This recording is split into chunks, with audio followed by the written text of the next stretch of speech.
Bonjour à tous et bienvenue sur Mono Commander où on parle du format Commander sur Magic the Gathering. Aujourd'hui, vidéo un peu en retard sur les meilleures cartes par couleur et rareté pour le Commander du set Adventures in the Forgotten Realms, Donjons et Dragons. Ces vidéos ne reflètent que mon avis très personnel sur les cartes que je trouve les meilleures dans le set par couleur et par rareté, mais bien évidemment il y en a beaucoup d'autres qui sont jouables, et si vous n'êtes pas d'accord avec certains points de cette liste, n'hésitez pas à me dire pourquoi dans les commentaires. Comme d'habitude, si la vidéo vous plaît, n'hésitez pas à la liker, et abonnez-vous à la chaîne si ce n'est pas déjà fait pour me soutenir. On attaque avec les communes, et on commence par le blanc et Dawnbringer Cleric. Pour un drop 2, il est polyvalent, c'est un removal qui est sur une créature, en effet d'entrée en jeu, qui a un bon type de créature, humain et clair, et qui reste très intéressant pour au moins 2 de ses effets. Exiler une carte d'un cimetière, qui a toujours son utilité en commandeur, détruire un enchantement, qui a également une grosse utilité, ou gagner 2 points de vie, qui sera sûrement le mode le moins choisi, mais qui reste toujours agréable à avoir.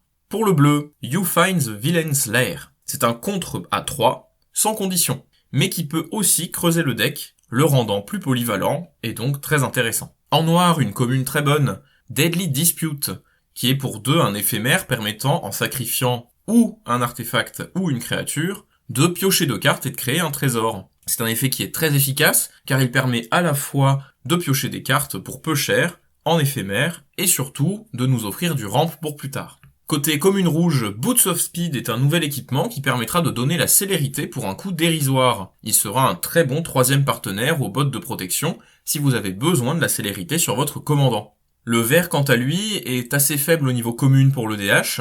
J'ai choisi Neverwinter Dryad, qui est un sort de rampe similaire à une Wayfarer's Bubble, mais qui ne fixera pas nos couleurs. Elle peut être utile pour les jeux qui voudraient jouer rampe sans avoir trop de sorts non créatures comme CDZ. On monte d'un niveau et on passe au Unco, avec pour le blanc un autre clair, Moonblessed Cleric, qui est l'équivalent d'un Enlightened Tutor, uniquement pour les enchantements, en effet d'arriver en jeu sur une créature coûtant 3. Simple, efficace, il sera très bon dans les jeux qui veulent jouer beaucoup d'enchantements. En bleu, Trickster Talisman est un effet de clone qui créera un jeton. Brudiclad l'adore déjà. Le tout sur un équipement peu cher, qui peut donc se récupérer assez facilement dans les couleurs. C'est un peu spécifique, mais c'est une carte qui a beaucoup de potentiel dans certains decks. En noir, Death Priest of Myrkul est un bon lord. Il générera des jetons pour peu d'investissement, et il pourra briller dans vos decks tribaux, zombies, squelettes, ou dans vos decks sacrifices. En rouge, une carte très forte à nouveau, You Find Some Prisoners, qui est un bon removal de l'artefact en instantané, mais qui peut aussi vous offrir une carte d'un deck adverse à jouer si nécessaire, et ce parmi 3. C'est une carte très polyvalente, qui peut la hisser dans Stop, surtout dans des decks mono-rouge. Pour le vert, une unco meilleure que sa commune, Wild Shape, qui est un très bon tricks assez polyvalent. Il permet, le plus souvent, de donner défense talismanique, et parfois d'augmenter l'endurance d'une créature, le rendant très bon.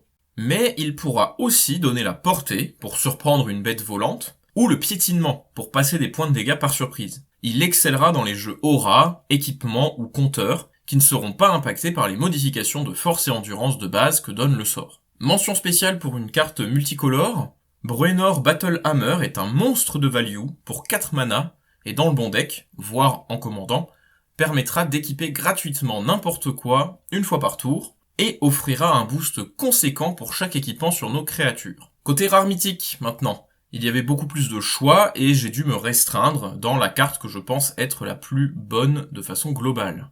Pour le blanc, il y en avait vraiment énormément et le choix était assez difficile, mais j'ai préféré Guardian of Faith, qui est pour moi la carte qui rentrera dans le plus de jeux pour son effet qui protégera vos créatures grâce à son effet phasing.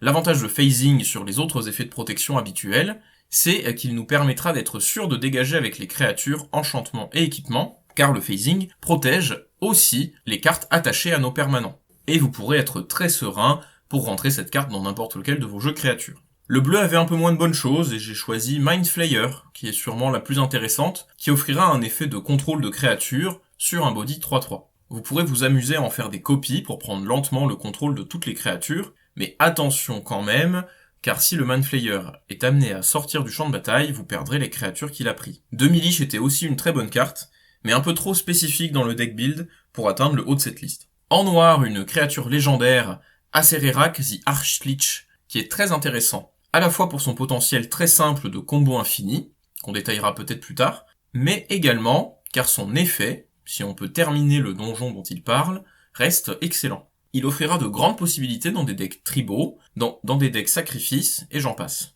La carte sera très bonne en tant que commandante, mais pourra tout à fait rentrer dans n'importe lequel de vos jeux qui jouera un des thèmes que j'ai cités précédemment. Pour le rouge, une autre créature légendaire, Delina Wildmage, qui est vraiment incroyable. Elle permettra de créer des tonnes de jetons de créatures légendaires, mais qui seront non légendaires, permettant plein de choses absurdes. Son effet, bien qu'aléatoire, sera toujours bon, créant au minimum un jeton. Il pourra aussi complètement dégénérer si vous avez un peu de chance ou que vous intégrez dans votre deck des effets qui permettent d'améliorer les lancers de dés. Côté vert, Long Rest est une carte qui me paraît assez bonne dans certains decks capables de ramp rapidement.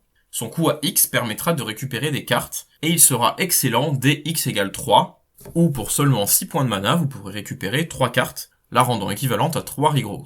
Son potentiel de vous faire remonter à 40 PV quand vous récupérerez 8 cartes la rend d'autant plus intéressante, et je la considère vraiment dans certains decks. Évidemment, il y a aussi d'autres rares et mythiques plus jouables, le dragon notamment, mais j'avais envie de vous parler de Long Rest qui me paraît un peu passé sous les radars. Mention spéciale pour une carte colorless, Eye of Vecna, qui sera une très bonne carte de pioche tous les tours pour les decks qui en ont le plus besoin, comme Mono Blanc ou Boros, et je l'inclus assez facilement dans cette liste. Côté multicolore, on a la Fighter Class que je trouve vraiment très bonne, qui permettra d'être un tuteur pour équipement en arrivant en jeu, et, si on a beaucoup de mana, permettra d'enlever un nombre conséquent de créatures, tout en réduisant de façon importante les coûts de nos équipements. La Monk Class n'est pas en reste, elle permettra une fois au niveau maximum, d'avoir en plus d'un bounce et d'une légère accélération sur notre deuxième sort, d'avoir un effet de pioche à chaque tour. Et ce sera tout pour cette vidéo. Le set Donjons et Dragons ne m'a pas beaucoup inspiré, et je n'ai pas vraiment envie de construire de deck avec des créatures légendaires qui en proviennent. Si vous avez des suggestions, n'hésitez quand même pas à me les laisser en commentaire, j'essaierai de voir ce que je peux faire. La prochaine vidéo sera probablement la suite de À quoi tu joues, et on y parlera du Pauper EDH. N'hésitez pas à venir la semaine prochaine si vous avez envie de découvrir ce format. Je vous retrouve très bientôt pour une prochaine vidéo, c'était Mono Commander, bye.